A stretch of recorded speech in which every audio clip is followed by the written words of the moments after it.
The purpose of this short video is to walk you through the data analytic case that you were assigned. This was from Chapter 11. It was Case 11.17. Essentially, the objective of this case is to assess your ability to apply the concepts that you've been learning this semester to be able to solve a problem involving the financial statements and the various relationships that exist between line items in the financial statements and between the financial statements themselves. And so the first task you really needed to accomplish was to thoroughly read the case. Once you were finished reading through the case, you needed to be able to identify the questions that were being asked. In this case, it would be the missing items in the financial statements. And then, of course, next you would read over any of the information that they provided to you. And then you go about working through calculating the missing values. And so they provided to you a number of financial ratios, including things like the quick ratio and the current ratio and times interest earned and debt to equity and a number of things that they provided. And then they gave you limited line items in the balance sheet. So you had a completely blank income statement and you had a few items. They gave you total current assets, the bonds payable, common stock, and additional paid-in capital. So they gave you some information from each of the three parts of the balance sheet. So between those pieces of information and the information related to the financial calculations, you were supposed to be able to walk through and reproduce the financial statements. Now I'm going to come back to that page. Again, so we don't have any information. So we're going to start looking at sales here. One of the things they gave us, one of the pieces of information, was the gross profit ratio of 40%. Now, what does that mean? Well, we know that sales is 100%.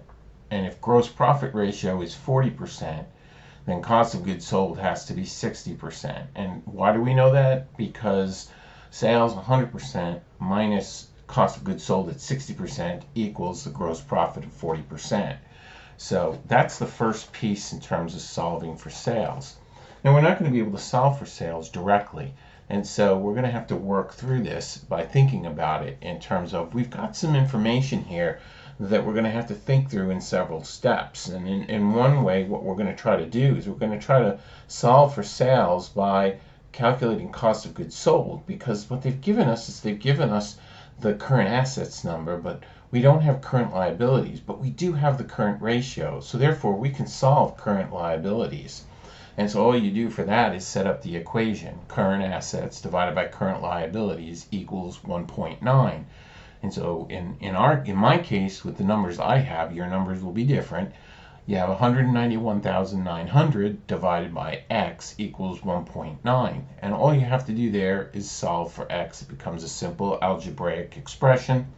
And what you end up with is x equaling $101,000. So now you have the current liabilities portion of the financials. The next step is we want to be able to break down the current assets into the cash and accounts receivable and inventory. And so how are we going to do that? Well, we have the acid test ratio. They tell us the acid test ratio is 1.3.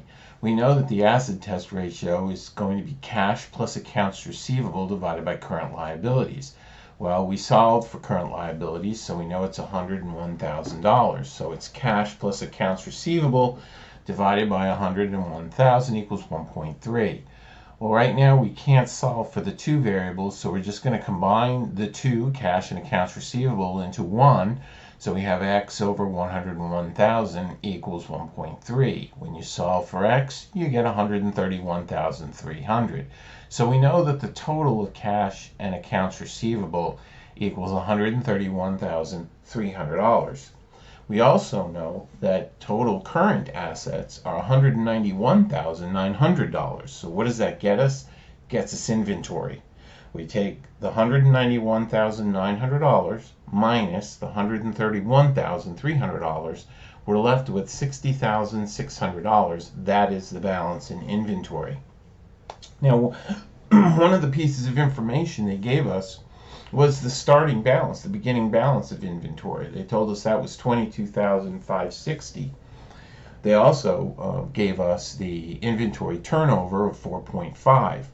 And so if we take that and we look at it and say, okay, well, we need cost of goods sold, which is something that we need to solve for sales, divided by the average inventory. And so we have the information we need to calculate average inventory. We've got the beginning balance and we've got the ending balance, and we divide it by 2. So you take the 60,000 plus the 22,560 divided by 2, and then that's divided into x, which then equals 4.5. So again, you solve for x, and what you get is x equaling 187,110. What does that equal? That's your cost of goods sold. So now when you go back to the formula, you know right now that you can plug in for the 60%. The 60% is 187,110. So you now know that you've got 0.6 and you've got the 187,110. So what can you do with that? Well, let's go back to our gross profit ratio. Okay, the cost of goods sold divided by sales, the ratio is 0.6. Why is it 0.6? Well, the gross profit ratio is 0.4. But when we look at cost of goods sold to sales, that has to equal 0.6. Okay, because remember, sales is 1. And so 1 minus 0.6 equals 0.4. And so once we know this here, then we can come down and say, okay, well, we know cost of goods sold. We just solved it. It's $187,110 divided by x, which equals 0.60. Solve for x, and you have $311,850. That's sales. So we have sales. We now have cost of goods sold. Ergo, we have gross profit. Let's look at the balance sheet for a second. We now know, because we have a piece of information that was given to us that said that cash collections for the year equaled sales plus $11,000. They basically said cash collections was $11,000 more than sales for the period. And so we take the sales number that we just calculated, $311,850, we add to that the $11,000 difference, and we get $322,850. That is our cash collections. Well, they also provided us with the beginning balance of accounts receivable. And remember, the important relationship here is your beginning balance plus any additions minus any deletions or reductions equals the ending balance. That's very simple. We don't know what the ending balance is, but we now have enough information to calculate it. So we have an accounts receivable balance at January 1st of $55,000. That was given to us. Then we have sales. We add the credit sales of $311,850, and now we also know the cash collections. And the cash collections were $322,850, and the balance at the end of the year is $44,000. So we now have the ending balance for accounts receivable. What does that get us? Well, we now know inventory and we now know accounts receivable. There were only 3 items in the current assets. And so when we solve this equation, we have the total current assets of $191,900 minus the sum of inventory and accounts receivable. And that gets us our cash balance of $87,300. So we now have the top portion of the balance sheet completed. We also have the debt to equity ratio they gave us. So the next thing we're going to try to solve here is we want to be able to understand what the total amount of assets are. Now we know that the debt was the sum total of the current liabilities plus the bonds payable. So that was $77,000 that they gave us, and then we calculated current liabilities at $101,000. So the sum total of that is $178,000. We know that the debt to equity ratio is 2, and so since we have the numerator, 178,000, we need to solve for x. In this case, it's 178,000 divided by x equals 2.0. When we solve for x, we get x equals $89,000. When we take $178,000, which was the total debt, plus the equity, $89,000, we now have what total liabilities and equity is, $267,000.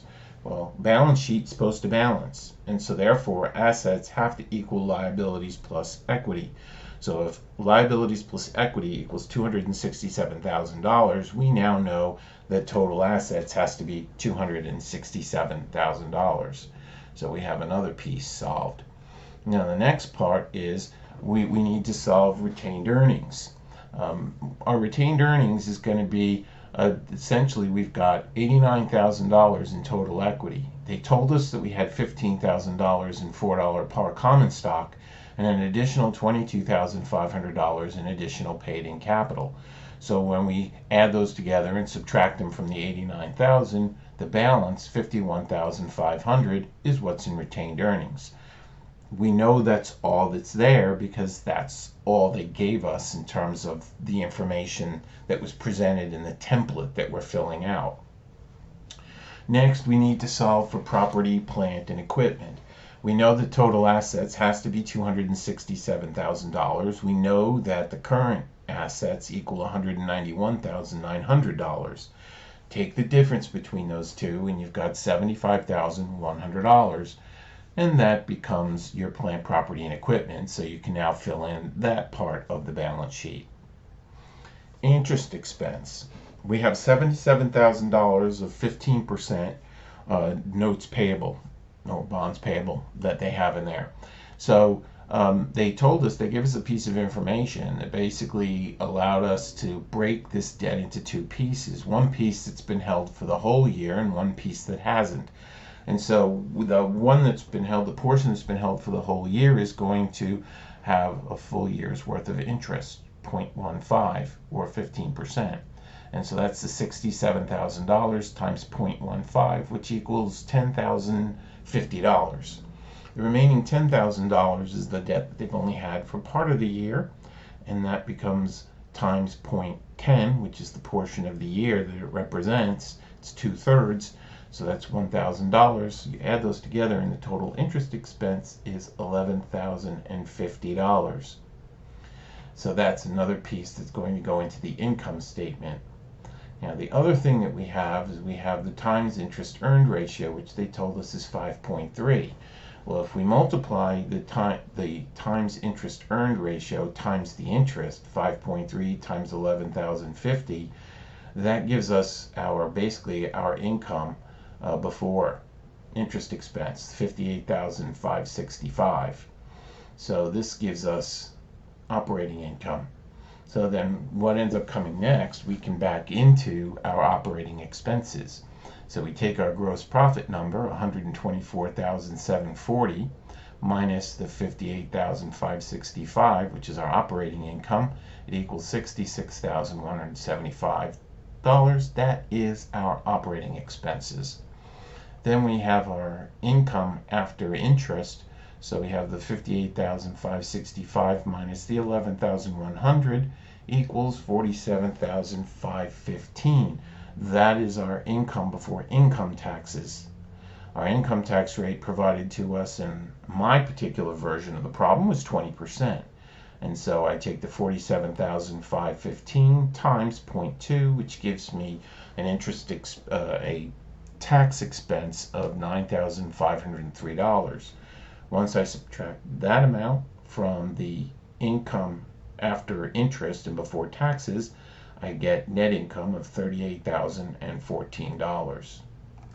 Now, in the meantime, I set myself up a little table here, and I've been filling in the information as I go along. So as I was solving each of the pieces, I noted here in the highlight the information that was provided, and then I wrote in all of the missing pieces and then did the calculations to come up with the gross profit. Of course, we backed into the income from operations using the times interest earned ratio. That was the 11,100 times 5.3. And that allowed us to be able to calculate both income from operations and income before taxes. And then times 0.2 to get the income tax expense, allowing us to calculate net income. And then down here, we've got our numbers. We first solved for we first solved for current liabilities. That then allowed us to go in and work towards solving the cost of goods sold. We were able to solve for inventory and then accounts receivable, and then use the two of those minus total current assets to solve for cash. We solved what total liabilities and stockholders' equity was, which means that our total assets have to equal that. And that allowed us to solve for plant, property, and equipment. It's just a simple math problem at that point. And retained earnings is the same thing. Once we knew what stockholders' equity is, we're able to just subtract what we have, common stock and additional paid-in capital, minus total stockholders' equity, and we end up with retained earnings. Granted, it's not an easy problem. It was a challenging problem, but one that should have been approachable and is important, because this is, again, the exercise here is, have you had this exact problem during the semester? No, you haven't. But have you been taught and have you been exposed to learning the concepts that are being assessed in this case? And the answer to that question is yes, you definitely have. This just asked you to kind of think through the problem, applying those pieces, and you needed to be able to think critically to do that. And that really is the challenge, or was the challenge, in this particular assignment. So what I would like you to do is I would like you to go back and take a look at what you did and see then if you can go through and solve the problem and correct any mistakes that you have. Make sure that you can do this. And what I would ask for you to do is to maybe let me know that you have accomplished that and that you understand where maybe you didn't quite apply things correctly. And so see if you've actually learned something from this. And if you let me know that by email, I'd appreciate it, because again, when I'm calculating final grades, part of it is, have you met the learning outcomes, the learning objectives for the course?